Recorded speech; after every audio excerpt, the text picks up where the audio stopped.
नमस्कार छात्राओं, मैं डॉक्टर रंजीता गर्ग, सहायक आचार्य समाजशास्त्र, सेठ मुरलीधर मानसिंह का कन्या महाविद्यालय। पिछले वीडियो में हमने सामाजिक अनुसंधान में वस्तुनिष्ठता, प्रत्यक्षवाद, अनुभववाद आदि के बारे में पढ़ा था कि किस प्रकार से सामाजिक अनुसंधान को वैज्ञानिक बनाने के लिए हमारी सारे जो तरीके हैं वो वैज्ञानिक होने चाहिए। हमारी जो अप्रोच है अनुसंधान के प्रति वो वैज्ञानिक होनी चाहिए। अब हम सामाजिक अनुसंधान से रिलेटेड कुछ ऐसे अवधारणाओं का उल्लेख करेंगे, ऐसी अवधारणाओं को समझने का प्रयास करेंगे जिनके माध्यम से सामाजिक अनुसंधान संभव है। उसमें सबसे पहले बात आती है उपकल्पना की। उपकल्पना, इसे प्राकल्पना भी कहा जाता है, अंग्रेजी में इसे कहते हैं हाइपोथेसिस। उपकल्पना शब्द को अगर हम शाब्दिक अर्थ इसका समझना चाहें, उपकल्पना या प्राकल्पना का, तो शाब्दिक अर्थ उसका होगा कि पहले की गई कल्पना।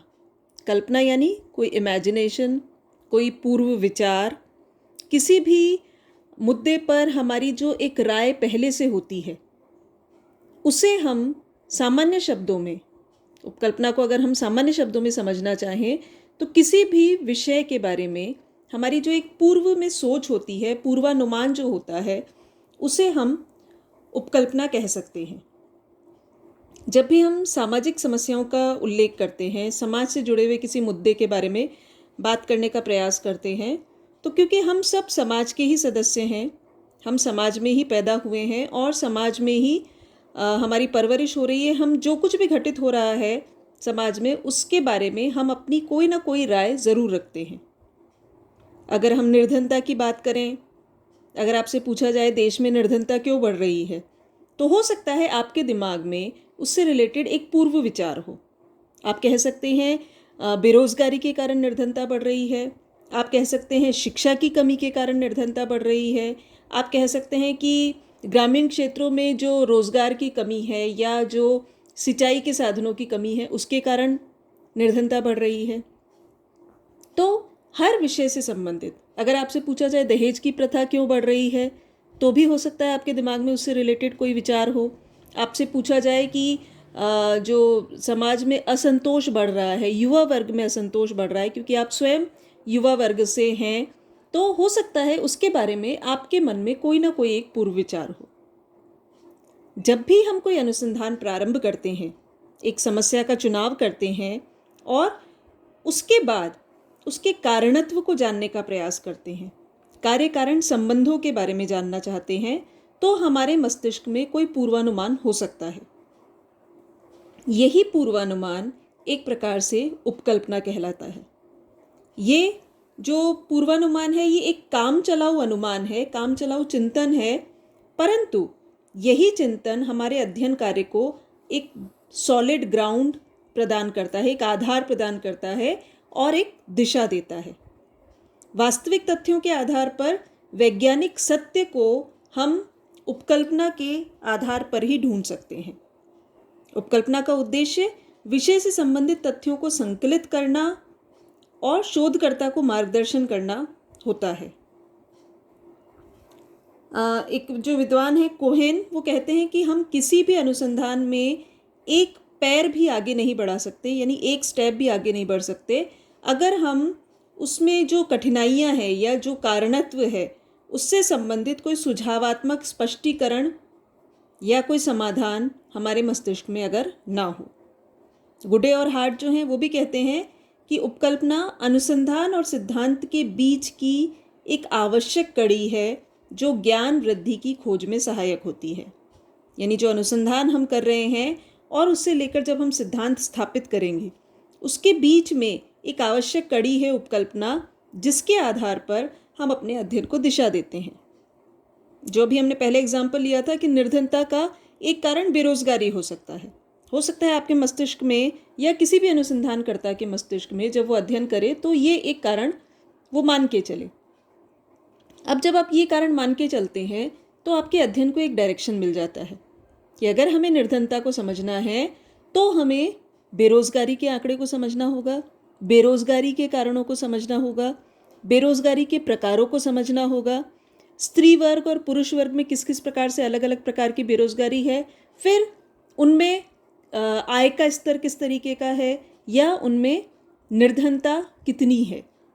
तो आपके अध्ययन को एक दिशा मिल गई इस उपकल्पना से कि निर्धनता का कारण बेरोजगारी है। तो प्राकल्पनाएं या उपकल्पना जो है सिद्धांत के क्षेत्रों में पाए जाने वाले ऐसे कथन हैं जिन्हें परीक्षण की कसौटी पर कसा जा सकता है। देखिए, उपकल्पना जब हम लेते हैं तो ये हमारा एक पूर्व विचार है, परंतु ये आवश्यक नहीं है कि जब हम अनुसंधान करें तो हमारी उपकल्पना सही ही सिद्ध हो सकता है जब आप अध्ययन के लिए निकले तो आपको पता चला निर्धनता का कारण बेरोजगारी नहीं है। हो सकता है लोगों को जिनको रोजगार प्राप्त है वो भी निर्धन है, उसके पीछे दूसरे कारण भी उत्तरदायी हो सकते हैं। हो सकता है जनसंख्या ज़्यादा होने के कारण निर्धनता है, हो सकता है अपराध की प्रवृत्ति के कारण निर्धनता है, हो सकता है सरकारी नीतियों में कुछ और खामियां हैं जिसके कारण निर्धनता है, हो सकता है भ्रष्टाचार जिसके कारण कि जो सरकार की जो भी योजनाएं हैं वो ज़रूरतमंद तक नहीं पहुंच पा रही है, उसके कारण निर्धनता है। परंतु एक विचार लेने से हमारे अध्ययन को दिशा मिलती है, उस दिशा के आधार पर हम अध्ययन प्रारंभ करते हैं। परीक्षण के दौरान हो सकता है आपकी उपकल्पना सही सिद्ध हो और ये भी संभव है कि वो गलत सिद्ध हो, परंतु उपकल्पना अनुसंधान की एक आवश्यक शर्त के रूप में समझी जाती है। लुंडबर्ग जो है वो उपकल्पना को परिभाषित करते हुए कहते हैं कि एक उपकल्पना एक काम चलाऊ सामान्यीकरण है। काम चलाऊ सामान्यीकरण मतलब जो हमारे काम को स्टार्ट करेगा, उससे हम अपना काम शुरू कर सकते हैं, परंतु जिसकी सत्यता की परीक्षा अभी बाकी है। क्या कहते हैं? उपकल्पना एक काम चलाऊ सामान्यीकरण है जिसकी सत्यता की परीक्षा अभी बाकी है। पीवी यंग कहते हैं कि एक कार्यवाहक विचार जो उपयोगी खोज का आधार बनता है वो कार्यवाहक उपकल्पना माना जाता है। तो ज़्यादातर विद्वान यही मानते हैं कि उपकल्पना एक काम चलाऊ सामान्यीकरण या पूर्व विचार है और जिसके आधार पर हम आगे एक उपयोगी अनुसंधान कर सकते हैं। कुल मिलाकर उपकल्पना एक ऐसा पूर्व विचार, निष्कर्ष, कथन, सामान्यीकरण या अनुमान है जिसे अनुसंधानकर्ता अपनी शोध की समस्या हेतु निर्मित करता है और उसकी सत्यता की जांच करने के लिए आवश्यक सूचनाओं का संकलन करता है। एक उपकल्पना विभिन्न चरों के बीच संबंधों को स्थापित करती है। विभिन्न चर यानी जैसे आपने निर्धनता और बेरोजगारी ये दो चर लिए, या आपने निर्धनता और भ्रष्टाचार ये दो चर लिए, तो उनके बीच में किस प्रकार से आपस में संबंध है, उपकल्पना उन चरों के बीच के संबंध को स्थापित करती है। उपकल्पना सामाजिक अनुसंधान और खोज को एक आधार प्रदान करती है। तो कुल मिलाकर आपको उपकल्पना का अर्थ समझ में आ गया होगा। अब हम बात करते हैं कि एक अच्छी उपकल्पना में क्या विशेषताएं होनी चाहिए, यानी कौन कौन से गुण अगर किसी उपकल्पना में हो तो वो अनुसंधान के लिए उपयोगी सिद्ध हो सकती है, अच्छी सिद्ध हो सकती है। इसमें पहला जो विचार है, पहली जो विशेषता है वो है स्पष्टता। स्पष्टता या क्लैरिटी, यानी एक उपकल्पना जो है वो दो दृष्टियों से स्पष्ट होनी चाहिए, भाषा की दृष्टि से और अवधारणा की दृष्टि से। भाषा की दृष्टि से यानी आप बहुत ज़्यादा क्लिष्ट, बहुत ज़्यादा कठिन शब्द अगर उपकल्पना में यूज़ करते हैं तो हो सकता है वो जो अन्य विचारक हैं उनको भ्रमित करे। हो सकता है आप कुछ और कहना चाहें, आपका किसी शब्द से कुछ और तात्पर्य हो और जो आपके श्रोतागण हैं, जो आपके पाठकगण हैं, वो उसका कुछ और अर्थ निकालें। तो भाषा की दृष्टि से स्पष्ट होनी चाहिए, अवधारणा की दृष्टि से स्पष्ट होनी चाहिए, उसका विचार स्पष्ट हो और किसी प्रकार का भ्रम वो क्रिएट ना करे। ये अनुसंधानकर्ता की सूझबूझ और अनुभव पर डिपेंड करता है कि वो किस तरीके से एक स्पष्ट भाषी उपकल्पना का प्रयोग करे। दूसरा जो गुण है वो है प्रयोग सिद्धता। उपकल्पना जो है वो ऐसी होनी चाहिए जिसे आप प्रायोगिक दृष्टि से सिद्ध कर सकें। वो अच्छा होना किसी चीज़ का या बुरा होना, उपयोगी होना, कलंक होना, पाप होना, ये सारी चीज़ें उपकल्पना में शामिल नहीं होती। अगर आप कहें जीव हत्या पाप है, या झूठ बोलने से जो भी कलंक लगता है, या झूठ बोलना पाप है, इस तरीके की अगर आप उपकल्पना बनाते हैं तो वो अच्छे और बुरे के कोई पैमाने नहीं होते। वो नैतिकता का आधार हो सकता है, परंतु सामाजिक अनुसंधान का आधार वो नहीं हो सकता। तो आपकी उपकल्पना ऐसी होनी चाहिए जिसे आप प्रायोगिक दृष्टि से सही या गलत सिद्ध कर सकें। अच्छा या बुरा नहीं, सही या गलत सिद्ध कर सकें। तीसरी बात है कि उपकल्पना में विशिष्टता होनी चाहिए। विशिष्टता का अर्थ उपकल्पना टू द पॉइंट होनी चाहिए। जिस विषय के जिस विशिष्ट पहलू का आप उल्लेख करना चाहते हैं, उपकल्पना उसी से संबंधित होनी चाहिए। अगर आप निर्धनता का उल्लेख कर रहे हैं, तो अगर आप ग्रामीण निर्धनता का उल्लेख कर रहे हैं, तो आपकी उपकल्पना विशिष्ट रूप से ग्रामीण निर्धनता पर आधारित होनी चाहिए। अगर आप शहरों में निर्धनता की बात कर रहे हैं, तो आपकी उपकल्पना विशिष्ट रूप से शहरों में निर्धनता के जो कारण हैं उससे संबंधित होनी चाहिए। यानी विशिष्टता, बिल्कुल स्पेसिफिक होना, टू द पॉइंट होना बहुत आवश्यक है, अदरवाइज वो आपकी उपकल्पना अनुपयोगी हो जाएगी। चौथा जो कहा जाता है कि उपकल्पना उपलब्ध प्रविधियों से संबद्ध होनी चाहिए। यानी अनुसंधान करने के लिए, अनुसंधान से रिलेटेड जो भी उपलब्ध टेक्निक्स हैं, जो मेथड्स हैं आपके स्टडी के, आप अनुसंधान करने के लिए सामाजिक अनुसंधान में आप साक्षात्कार कर सकते हैं, अवलोकन कर सकते हैं, प्रश्नावली के माध्यम से प्रश्नों को पूछा जा सकता है, केस स्टडी मेथड अपनाया जा सकता है।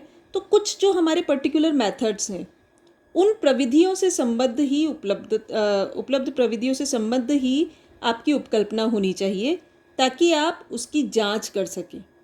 आपको पहले ये देखना होगा कि कौन कौन सी प्रविधियां उपलब्ध हैं, और कहीं ऐसा ना हो कि आपकी उपकल्पना ऐसी हो जिसको टेस्ट करने के लिए हमारी प्रविधियां उपयोगी सिद्ध ना हो। तो ये ध्यान रखने की बात है कि उपकल्पना हमेशा उपलब्ध प्रविधियों से रिलेटेड ही बनाई जानी चाहिए। पांचवा जो गुण है अच्छी उपकल्पना का, कि एक सिद्धांत समूह से संबंधित होनी चाहिए। कुछ जो नए अनुसंधानकर्ता होते हैं वो इस तथ्य की अवहेलना कर जाते हैं, परंतु वे सामान्यतः वे ऐसे विषय का चयन करते हैं जो उन्हें रुचिकर तो लगता है, परंतु जो ऑलरेडी जो एक उपलब्ध साहित्य है और सिद्धांत है, सिद्धांतों का जो समूह है, उससे उनकी उपकल्पना बिल्कुल इर्रेलेवेंट लगती है। तो ऐसा नहीं होता। आपको एक विज्ञान तभी संचयी बन सकता है जबकि उपलब्ध तथ्यों और सिद्धांत समूहों से वो रिलेटेड हो। यदि आप प्रत्येक अध्ययन एक पृथक सर्वेक्षण के रूप में करेंगे तो विज्ञान का विकास नहीं हो सकता। तो प्राकल्पना या उपकल्पना के लिए आवश्यक है कि वो सिद्धांत समूह से रिलेटेड हो। छठा जो गुण है उपकल्पना का, सरलता। उपकल्पना में सरलता का गुण होना चाहिए। जो अनुसंधानकर्ता अपनी समस्या से पूरी तरह परिचित होता है, वो प्राकल्पना का निर्माण आसानी से कर सकता है। सरलता कहने में बहुत सरल शब्द है, लेकिन एक्चुअल में कहा जाता है, पीवी यंग ने कहा है कि सरलता एक तेज धार वाला यंत्र है जो व्यर्थ की प्राकल्पनाओं तथा विवेचनाओं को काट भी सकता है। उसे एक उस तरह कहा है उन्होंने कि सरलता का अर्थ ये नहीं है कि आप बिल्कुल कुछ यूजलेस कुछ उपकल्पना बना रहे हैं। सरलता का अर्थ है टू द पॉइंट, स्पेसिफिक, सामान्य स्पष्ट भाषा में बनाई गई उपकल्पना जो कि सीधे आपके अनुसंधान के विषय से रिलेटेड है, बोधगम्य है और आपको सीधे आपके अनुमान के आधार पर एक सही दिशा की ओर ले जा सकती है। तो ये एक अच्छी उपकल्पना की कुछ महत्वपूर्ण विशेषताएं हैं।